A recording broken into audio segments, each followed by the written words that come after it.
जुबैर खान।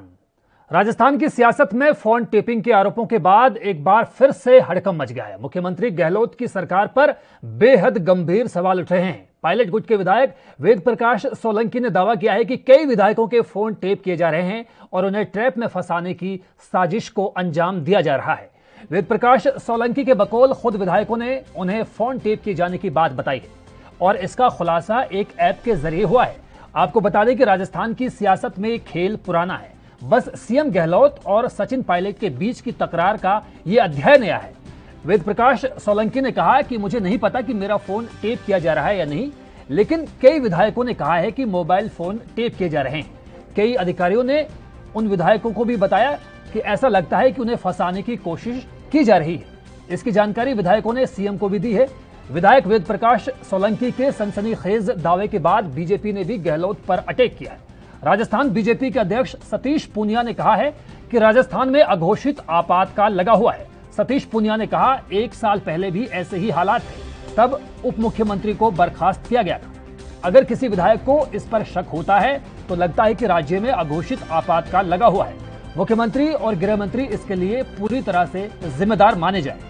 कांग्रेस का आंतरिक संघर्ष मध्यावधि चुनाव का संकेत देता है। इस बहस में हमारे साथ 2 खास मेहमान मौजूद हैं। उनसे बारी बारी से उनका पक्ष जानने की कोशिश कायदे से की जाएगी, लेकिन उससे पहले एक बार ये सुन लेते हैं कि कांग्रेस विधायक वेद प्रकाश सोलंकी और राजस्थान बीजेपी के प्रदेश अध्यक्ष यानी सतीश पूनिया ने फोन टेपिंग के मसले पर क्या कुछ कहा। न कोई मेरे सामने मुझे लगा कि कई लोग बाहर खड़े रहते हैं, कोई चीज़ खड़े रहते हैं, मुझे लगा नहीं, लेकिन कोई इंटेलिजेंस के लोग हैं कि उस तरह के लोग हैं। और न मुझे अभी तक ये भी पता है कि मेरा फ़ोन टेप हो रहा है या नहीं हो रहा। लेकिन कई विधायकों ने जरूर कहा है कि फ़ोन टेप हो रहे हैं।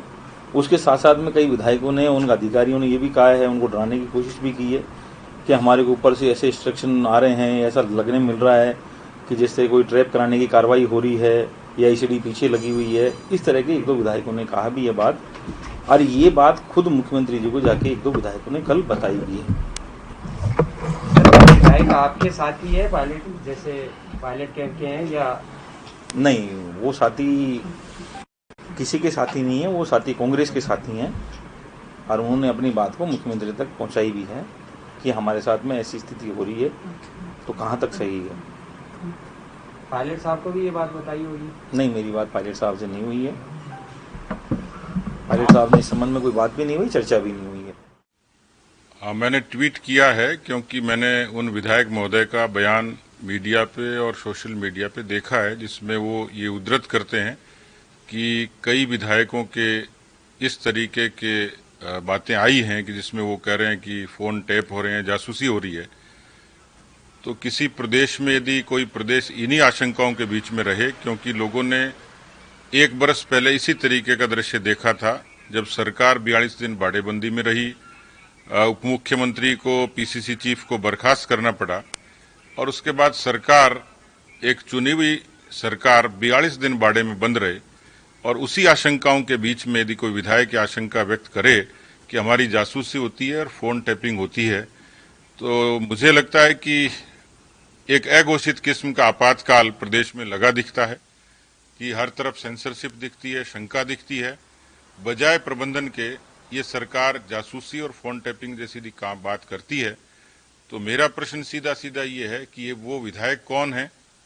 सरकार को चाहिए कि उनको उजागर करे। तो इस वक्त हमारे साथ दोनों खास मेहमान भी जुड़ गए हैं। स्वर्णिम चतुर्वेदी कांग्रेस से अपना पक्ष रखेंगे और आशीष चतुर्वेदी जो है बीजेपी का पक्ष रखेंगे। मैं सबसे पहले स्वर्णिम चतुर्वेदी साहब आपके पास आना चाहूंगा।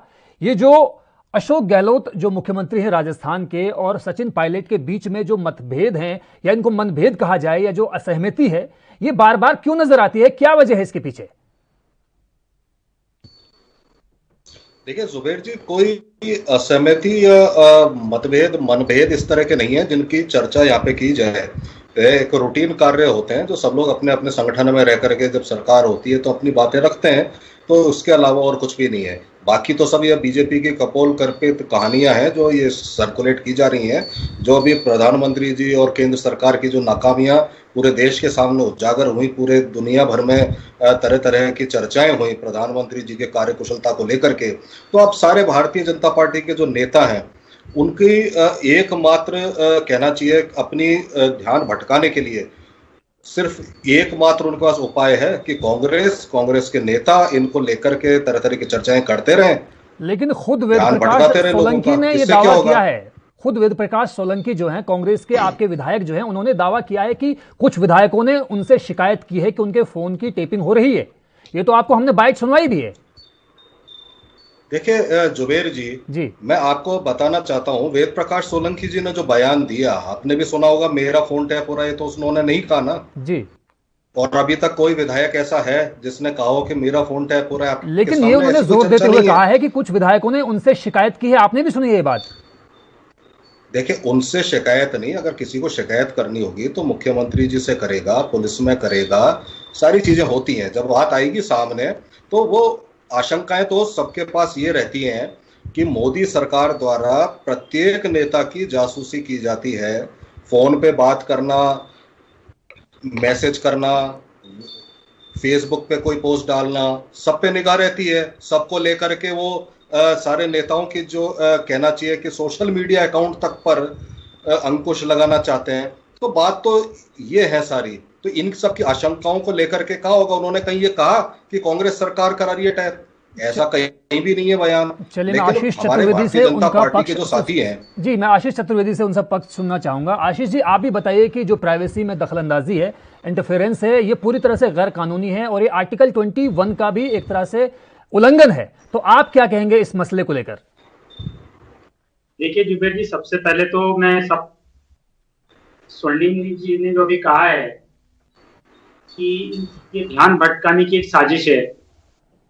आप देखिए कि वेद प्रकाश सोलंकी जी कांग्रेस के विधायक हैं, वो एक स्टेटमेंट देते हैं, वो भारतीय जनता पार्टी के कोई प्रभाव में नहीं है, वो एक सम्मानित विधायक भी हैं और साथ में कांग्रेस के महासचिव भी हैं, प्रदेश कांग्रेस के जी। तो उनके बयान आने के आज 24 घंटे बाद तक सरकार की तरफ से उसका कोई खंडन नहीं हुआ है कि भाई हम फोन टेप नहीं कर रहे हैं। सरकार के किसी मंत्री ने, किसी बड़े अधिकारी ने ये कोई स्टेटमेंट अभी तक नहीं दिया है कि भाई सरकार किसी के फोन टेप नहीं कर रही है। और आप देखिए, पिछले साल जब इनके 42 दिन तक बाड़ेबंदी चली थी और उस दौरान जो फोन टेप आए थे, जिसमें भंवरलाल शर्मा जी का फोन टेप किया गया था और जिसकी एसीबी में अब रिपोर्ट भी दर्ज है, आज तक उस पर कोई कार्रवाई नहीं हुई है। 14 महीने हो गए और मुख्यमंत्री के ओएसडी ने वो एक ऑडियो रिलीज किया था, वो अभी तक उसका सोर्स नहीं बता रहे हैं कि उनको वो कहां से मिला है। तो ये सरकार तो निश्चित रूप से विधायकों के फोन टेप करा रही है, क्योंकि विधायक ही स्वयं इस बात को स्वीकार कर रहे हैं। और आप देखिए, अभी तक आप प्राइवेसी की बात कर रहे थे जुबेर खान जी, जी, तो निश्चित रूप से ये बहुत ही संवेदनशील मुद्दा है। अगर आपको ध्यान हो तो 1988 में जब रामकृष्ण हेगड़े की कर्नाटक में सरकार थी, तो इस तरह की एक खबर प्रकाशित हुई थी कि रामकृष्ण हेगड़े की सरकार कुछ पॉलिटिशियंस के फोन टेप करा रही है। आप देखिए, नैतिकता के आधार पर उस सरकार को इस्तीफा देना पड़ा था। ये बहुत ही गंभीर आरोप है। लेकिन इससे पहले भी इस तरह का मसला उठ चुका है राजस्थान में। खासतौर पर मेरे दोनों मेहमान आप दोनों सुन रहे हैं, आशीष जी भी आप भी सुन रहे हैं, स्वर्णिम चतुर्वेदी जी आप भी सुन रहे हैं। राजस्थान में पहले भी 3 ऑडियो टेप सार्वजनिक हो चुके हैं। इनमें कथित तौर पर सरकार का गिराने के लिए विधायकों को पैसा देने की बात कही गई थी और उस वक्त कांग्रेस के जो प्रवक्ता हैं रणदीप सुरजेवाला, उन्होंने एक ऑडियो टेप में केंद्रीय जल मंत्री गजेंद्र शेखावत और कांग्रेस के भंवरलाल शर्मा की आवाज का दावा किया था, जिस पर खूब बवाल हुआ था, खूब हंगामा बरपा था। जुबेर जी, मैंने उसी टेप का भी जिक्र किया है। जी, मैं स्वर्णिम जी से उनका पक्ष जानना चाहूंगा, उनका टेक क्या है, उनका रिएक्शन क्या है इस बात पर? देखिए जुबेर जी, सबसे पहली बात तो यह है कि भारतीय जनता पार्टी के नेताओं के जब जब टेप आते हैं, अब ये किसने किया सोर्स बताने की बजाय सबसे पहले तो इन्हें जनता से माफी मांगनी चाहिए कि उनकी टेप में, आवाज में करोड़ों रुपए के जो लेन देन हो रहे हैं, केंद्रीय मंत्री हैं वो कह रहे हैं कि साहब मेरा फोन टेप हुआ, तो सब उसकी बजाय उनको जनता से माफी मांगनी चाहिए। चुनी हुई सरकार गिराने के षड्यंत्र में यदि वो शामिल हैं तो स्वीकार ही कर रहे हैं ना एक तरह से। अब सोर्स ये तो आ जाएगा सामने। सबसे बड़ी बात, सोर्स तो वो खुद है जो भ्रष्टाचार की गंगा भर है। प्रदेश में जल शक्ति मंत्री होने के नाते नहर का पानी लाने की बजाय अगर भ्रष्टाचार की गंगा बहा रहे हैं तो इस पे जनता तो सवाल करेगी, और या फिर वो मना करें कि ऐसा कोई ऑडियो टेप नहीं है। दोनों ही बातें नहीं होती हैं। अभी हाल ही में कुछ दिन पहले इनके जो बर्खास्त मेयर हैं, बर्खास्त निलंबित मेयर, उनके पति के टेप आए, तब जाकर के उस पर कोई सफाई नहीं कि भाई ऐसा काम क्यों कर रहे हैं। लेकिन आप सबसे बड़ी बात ये देखिए, हमारी सरकार ने हमेशा विधानसभा के पटल पर यह कहा है कि हमारी सरकार द्वारा किसी नेता के कोई जनप्रतिनिधि, चाहे विधायक हो, सांसद हो या अन्य कोई जनप्रतिनिधि हो, किसी के फोन टेप नहीं किए।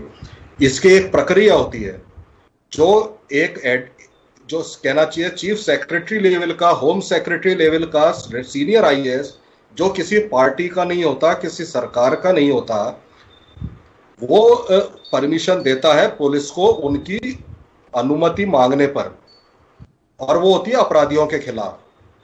तो ऐसी अनुमति के बगैर होती नहीं है, और हमने किसी के किए नहीं। ये विधानसभा पे हमने कई दफा बता दिया, इस पे चर्चा हो गई, यहां तक चर्चा हो गई कि भारतीय जनता पार्टी के जो नेता हैं कोई सबूत साक्ष्य कोई पेश करें अगर, तो लोगों ने हमारी तो कहा पूरी कैबिनेट जो है सरकार छोड़ने के लिए तैयार है। ये तक खुद वेद प्रकाश सोलंकी जब इस बात को कह रहे हैं तो मेरा ख्याल है स्वर्णिम जी, सबसे पहले तस्दीक आपको करनी चाहिए अपने विधायक से, अपने एमएलए से, जो बताए जा रहे हैं कि पायलट गुट के हैं। आशीष जी, मैं आपके पास आना चाहूंगा दोबारा। जिस तरह से जिक्र किया स्वर्णिम जी ने, बताया कि भाई किसको अधिकार है फोन टेपिंग का। जहां तक मेरी समझ है तो सीबीआई को अधिकार है, एनआईए को अधिकार है, आईबी को अधिकार है, और कुछ और नाम इसमें हम जोड़ सकते हैं, एनसीबी को हम इसमें जोड़ सकते हैं, सीबीडीटी और डीआरआई का नाम भी इसमें शामिल किया जा सकता है, वो भी जब स्टैंडर्ड ऑपरेटिंग प्रोसीजर को पूरी तरह से फॉलो किया जाए। लेकिन यहां पर तो खुद एक ऐसी सरकार जो कि प्रदेश में सत्ता में काबिज है, सत्ता चला रही है, उसी के एक एमएलए बाकायदा बोलते हैं और मीडिया में बाइट उनकी आती है, मीडिया को मुखातिब करके वो बोलते हैं कि कई एमएलएज ने शिकायत की है इस बात को लेकर कि उनके फोन जो है टेप किए जा रहे हैं। तो ऐसी जो घटना क्रिएट होती है किसी भी स्टेट में, उसके बाद में आपकी पार्टी की तरफ से खासतौर पर कहा जाता है कि राज्य में आपातकाल घोषित हो चुका है। तो ये आपातकाल घोषित जो हो चुका है, इसके पीछे की आपकी मंशा क्या है? देखिए, ये जो घटनाक्रम हो रहा है तो निश्चित रूप से एक आपातकाल की पुनरावृत्ति दर्शा रहा है। जो 25 जून आज से कुछ साल पहले इंदिरा गांधी जी ने पूरे देश में लागू किया था, और फ्रीडम ऑफ प्रेस, और जिस तरह से लोगों को हरास करके और पॉलिटिकल लीडरशिप, देश की समस्त पॉलिटिकल लीडरशिप को जेल में बंद कर दिया था। आप देखिए, मैं भी लगता है चर्चा हमें वापस यहीं पे करनी चाहिए राजस्थान को लेकर। जी बिल्कुल, मैं भी यही चाहता हूं। देखिए, भंवरलाल शर्मा जी की जो फोन टेप पे वार्ता हो रही थी, जिसको मुख्यमंत्री के ओएसडी ने रिलीज किया जी, आप देखिए भंवरलाल शर्मा जी बाद में मुख्यमंत्री जी के साथ बैठे जी, लेकिन उसमें गजेंद्र शेखावत का नाम भी है, ये मत भूलेगा आप आशीष जी। उसमें गजेंद्र शेखावत के ऊपर भी बड़ा आरोप लगाया था उस वक्त कांग्रेस के प्रवक्ता रणदीप सुरजेवाला ने। मैं वही तो कह रहा हूं, भंवरलाल शर्मा तो आपके विधायक हैं, मुख्यमंत्री जी के साथ बैठ करके उन्होंने प्रेस को संबोधित किया है। तो वो तो स्वीकार करें कि मेरी बात किससे हुई है। बिल्कुल, वो तो स्वीकार करें, वो व्यक्ति तो आरोप नहीं लगा रहा है। आप देखिए, जब पिछली बार बाड़ेबंदी हुई तो मुख्यमंत्री ने कहा कि हमारे विधायकों को 35-35 करोड़ का प्रलोभन दिया जा रहा है जी। ये कहा, एक भी विधायक 124 में से एक भी विधायक सामने नहीं आ रहा जो कह रहा है कि मुझे प्रलोभन दिया है। तो इस तरह की डबल बातें क्यों की जा रही है? और अभी ये स्वर्णिम जी बात कर रहे थे कि विधानसभा में ये सारे मुद्दे आए हैं। आप देखिए, ऑन रिकॉर्ड विधानसभा में शांति धारीवाल ने स्वीकार किया है कि हमने कुछ लोगों के फोन टेप किए हैं। आप देखिए, पिछली बार जब ये पूरा प्रकरण हुआ तो 2 एफआईआर दर्ज हुई थी। सबसे पहले 2 लोगों को, जो कि व्यापारी भी थे और जिनका भारतीय जनता पार्टी से संबंध भी था, एक बांसवाड़ा के थे और ब्यावर के थे, उनको 1 महीने तक जेल में रखा गया है और बाद में उस पर एफआईआर लगी है। आपने 2 नागरिकों को देशद्रोह में बिना वजह से 1 महीने तक जेल रखा, बाद में उस पर एफआईआर लगा दी, और आपने स्वीकार किया उसमें एफआईआर में कि हम इनके एक्सप्लोजिव के तहत फोन टेप कर रहे हैं। जी, बड़ा इल्जाम लगा रहे हैं आशीष जी। स्वर्णिम चतुर्वेदी जी, इसका जवाब आप देंगे, लेकिन मैं आपको एक बात यहां पर बताना चाहूंगा खासतौर पर कि टेलीग्राफ जो एक्ट है उसका जो सेक्शन 26B है, उसके तहत 3 साल की सजा का प्रावधान है अगर कोई गैर कानूनी तरीके से किसी का भी फोन टेप करवाता है। लेकिन यहां पर आशीष जी ने सीधा इल्जाम, सीधा आरोप कांग्रेस पार्टी के ऊपर लगाया है, तथ्यों के साथ में। देखिए, मैंने जुबेर जी आपको पहले भी कहा, जब विधानसभा में हमने ये पटल पे रखा सारे विधायकों के सामने, सदन के सामने, वो कोई पब्लिक रैली में या कोई पब्लिक मीटिंग में कही हुई बात नहीं है, वो ऑन रिकॉर्ड बात है। किसी जनप्रतिनिधि के फोन टेप नहीं हुए, ये कहा था। और जिन अपराधियों के किए जाते हैं वो एजेंसियां करती हैं, करेंगी, वो तो करती रहेंगी। और कोई अपराधी है, अगर देश में, प्रदेश में आशंका है कोई विस्फोटक लेके आ रहा है बड़ी भारी मात्रा में, आतंकवादी गतिविधियों को अंजाम दे सकती है। चतुर्वेदी और आशीष चतुर्वेदी जी दोनों आप बने रहेगा, छोटे से ब्रेक के लिए रुक रहे हैं, जल्द लौटते हैं।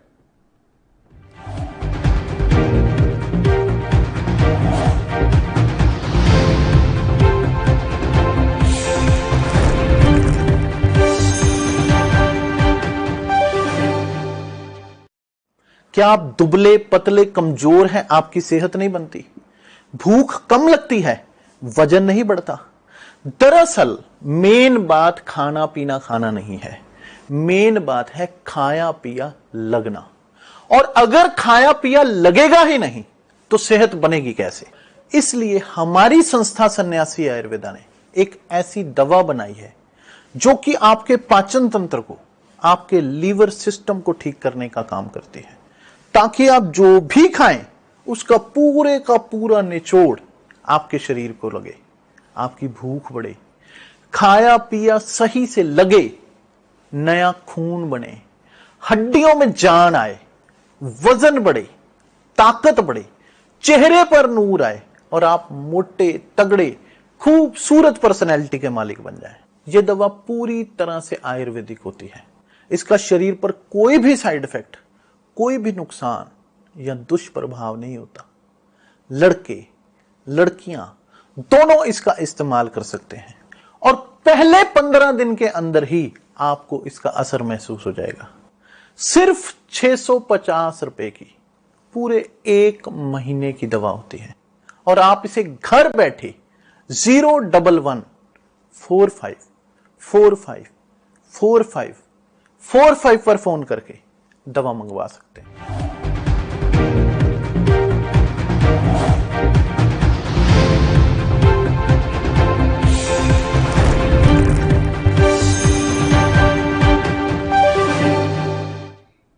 तो ब्रेक के बाद स्वागत है आपका। जैसा कि आपको पता है कि राजस्थान में इस वक्त फोन टेपिंग के मामले को लेकर हंगामा बरपा हुआ है और इस मुद्दे पर हमारे साथ चर्चा कर रहे हैं दो हमारे बहुत ही खास मेहमान। आशीष चतुर्वेदी बीजेपी का पक्ष रख रहे हैं और स्वर्णिम चतुर्वेदी जो है कांग्रेस का पक्ष रख रहे हैं।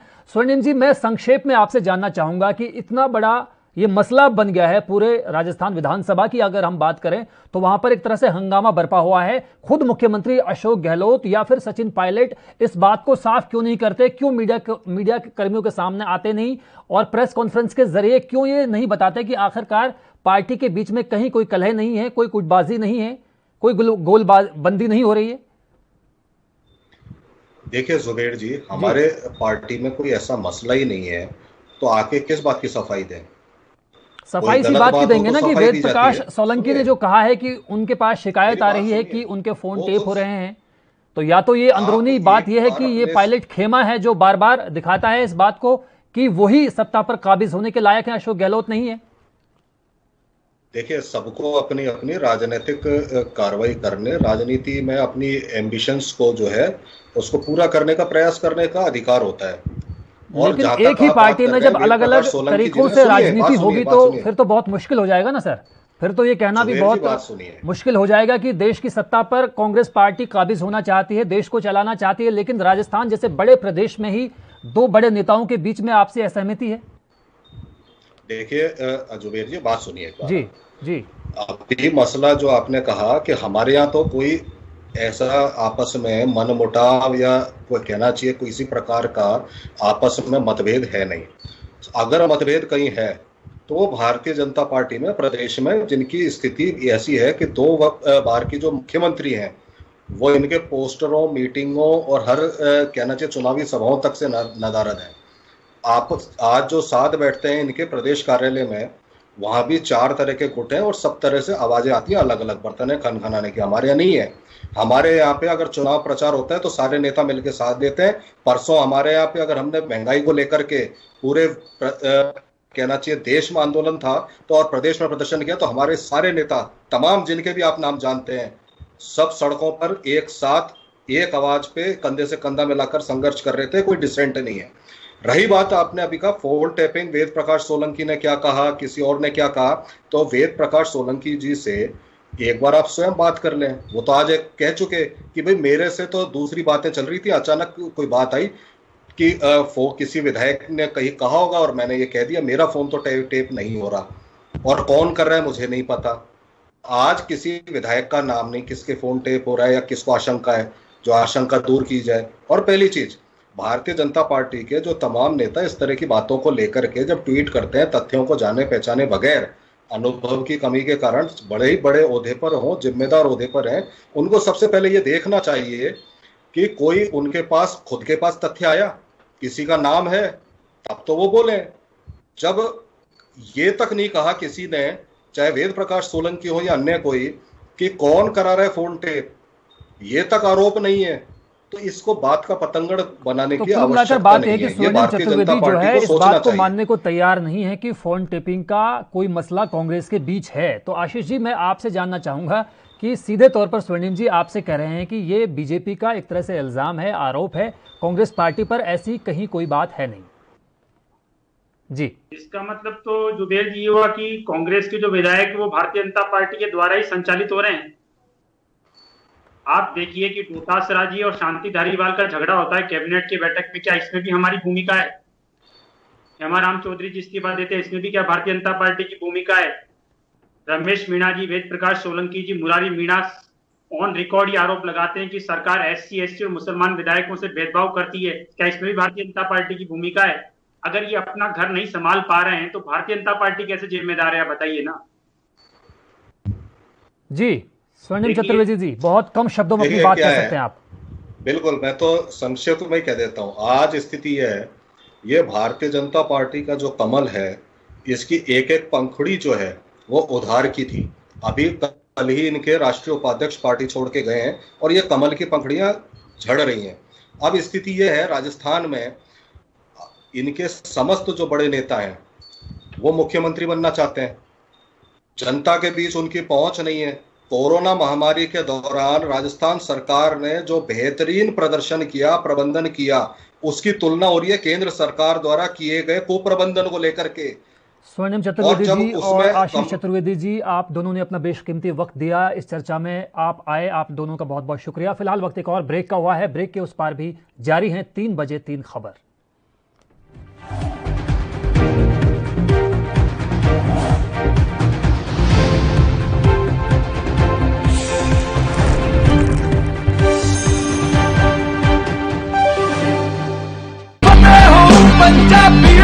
फतेह किट ਦਿੱਤੇ ਨੇ ਕਿ ਤੁਹਾਨੂੰ ਕਿਤੇ ਜਾਣ ਦੀ ਲੋੜ ਨਹੀਂ। ਅਗਰ ਤੁਸੀਂ ਪੋਜ਼ਿਟਿਵ ਹੋ, ਸਟੇਜ 1 ਦੇ ਵਿੱਚ ਹੋ, ਲੈਵਲ 1 ਦੇ ਵਿੱਚ ਹੋ, ਆਪਣੇ ਘਰ ਜਾਓ, ਫਤਿਹ ਕਿਟ ਤੁਹਾਨੂੰ ਮਿਲ ਜੂਗਾ। ਬਿਮਾਰੀ ਦਾ ਕੀ ਦਵਾਈ ਲੈਣੀ ਹੈ, कैसे ਲੈਣੀ ਹੈ, ਸਾਰਾ ਕਾਗਜ਼ ਵਿੱਚ ਹੈ। ਕੋਈ ਬੰਦਾ ਆਊਗਾ ਜਿਹੜਾ ਤੁਹਾਨੂੰ ਦੇਊਗਾ ਔਰ ਉਹ ਸਮਝਾਊਗਾ ਵੀ ਤੁਹਾਨੂੰ, ਉਹ ਤੁਸੀਂ ਲਓ। ਫਤਿਹ ਹੋ ਪੰਜਾਬੀਓ, ਫਿਰ ਫਤਿਹ ਹੋਊਗੀ।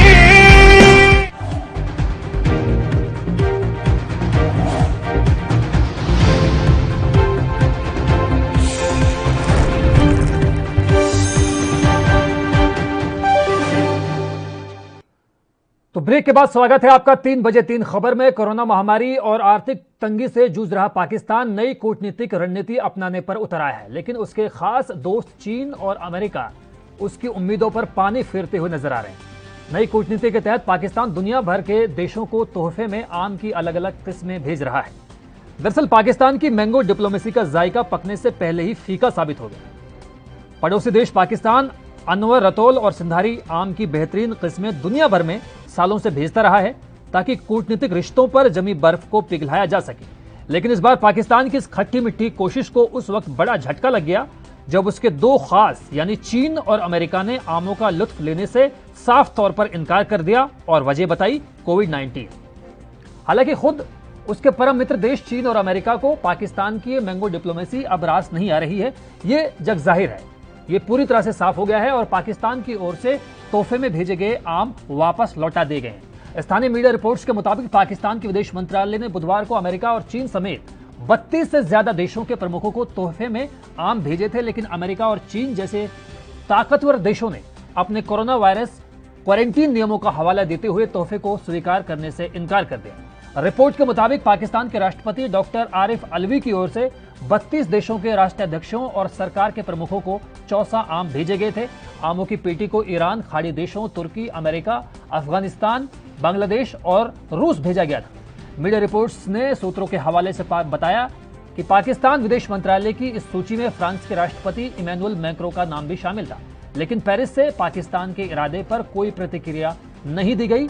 चीन और अमेरिका के अलावा कनाडा, नेपाल, मिस्र और श्रीलंका ने भी पाकिस्तान की ओर से तोहफे में भेजे गए आमों को स्वीकार करने से इनकार कर दिया। इसके पीछे कोरोना वायरस के प्रसार को रोकने के लिए लागू क्वारंटीन नियमों का हवाला दिया गया।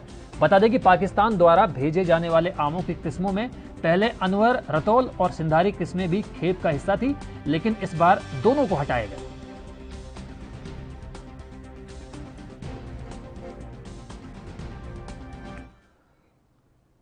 सुप्रीम कोर्ट के राष्ट्रद्रोह कानून के दायरे की सीमित करने को अभी एक पखवाड़ा भी नहीं हुआ है कि लक्षद्वीप में प्रशासन ने टीवी बहस के दौरान की गई एक फिल्म निर्माता की टिप्पणी पर इस कानून के तहत मुकदमा दर्ज कर लिया है। लक्षद्वीप की युवा फिल्मकार आयशा सुल्ताना पर आईपीसी की धारा 124B के तहत मुकदमा दर्ज किया गया है।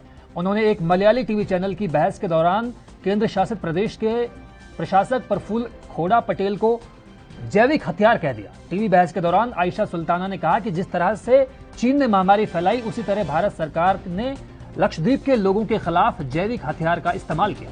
आपको बता दें कि गुजरात के पूर्व मंत्री और लक्षद्वीप के मौजूदा प्रशासक प्रफुल्ल पटेल ने हाल के महीनों में कई विवादित फैसले लिए हैं। इन्हीं के कारण लक्षद्वीप इन दिनों चर्चा में है। पटेल ने लक्षद्वीप में बीफ बैन किया है और शराब के सेवन पर भी लगी पाबंदी को हटा दिया है। इसके अलावा उन्होंने एक नया विकास प्राधिकरण बनाने का प्रस्ताव दिया है, जो लक्षद्वीप के किसी भी इलाके को डेवलपमेंट जोन घोषित करके जमीन का अधिग्रहण कर सकता है। लक्षद्वीप के लोग इन बदलावों का कड़ा विरोध कर रहे हैं और प्रांत में कई सप्ताह से प्रदर्शन चल रहे हैं। इसी मुद्दे पर टीवी बहस के दौरान आयशा सुल्ताना ने ये टिप्पणी की है। सुल्ताना ने जैविक हथियार शब्द का इस्तेमाल करने से इनकार नहीं किया।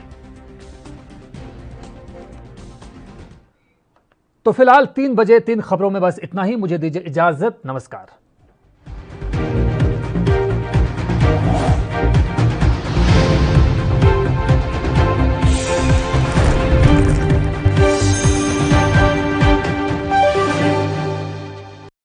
क्या आप दुबले पतले कमजोर हैं? आपकी सेहत नहीं बनती, भूख कम लगती है, वजन नहीं बढ़ता। दरअसल मेन बात खाना पीना खाना नहीं है, मेन बात है खाया पिया लगना। और अगर खाया पिया लगेगा ही नहीं तो सेहत बनेगी कैसे? इसलिए हमारी संस्था सन्यासी आयुर्वेदा ने एक ऐसी दवा बनाई है जो कि आपके पाचन तंत्र को, आपके लीवर सिस्टम को ठीक करने का काम करती है, ताकि आप जो भी खाएं उसका पूरे का पूरा निचोड़ आपके शरीर को लगे, आपकी भूख बढ़े, खाया पिया सही से लगे,